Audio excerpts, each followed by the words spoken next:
బాలకృష్ణుడు తమ ఇళ్లల్లోకి దొంగలాగా చొరబడి ఒట్ల మీద ఉన్నటువంటి పాలు, పెరుగు, వెన్నెలను దొంగతనంగా తన బృందంతో తింటూ ఉన్న విషయాన్ని పసిగట్టిన గోపికలు యశోదమ్మ దగ్గరకు వచ్చి ఇలా చెబుతున్నాను.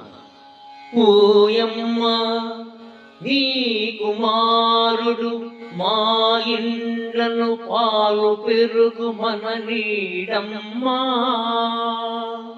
ఓయమ్మ, నీ కుమారుడు మా ఇండ్లను పాలు పెరుగు మననీడమ్మా.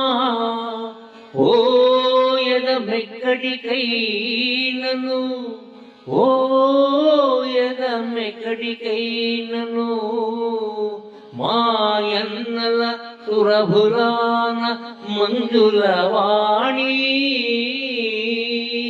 ఓయమ్మ, నీ కుమారుడు మా ఇండ్లను పాలు పెరుగు మననీడమ్మా.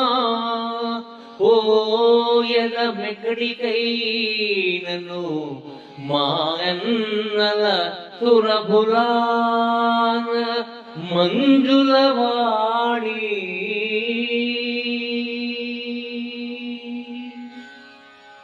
ఓ యశోదమ్మ తల్లి, నీ సుపుత్రుడు మా ఇళ్లలో పాలు పెరుగు బతకనీయడమ్మా. మా అన్నల మీద ఒట్టు, ఈ వాడలో మేము ఉండలేము, ఊరు విడిచి వెళ్ళిపోతాం, మాకు మరో గతి లేదు అని గోపెమ్మలు మొరపెట్టుకున్నారు.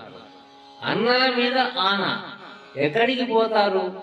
అన్నలున్న చోటికి, అంటే పుట్టింటికి.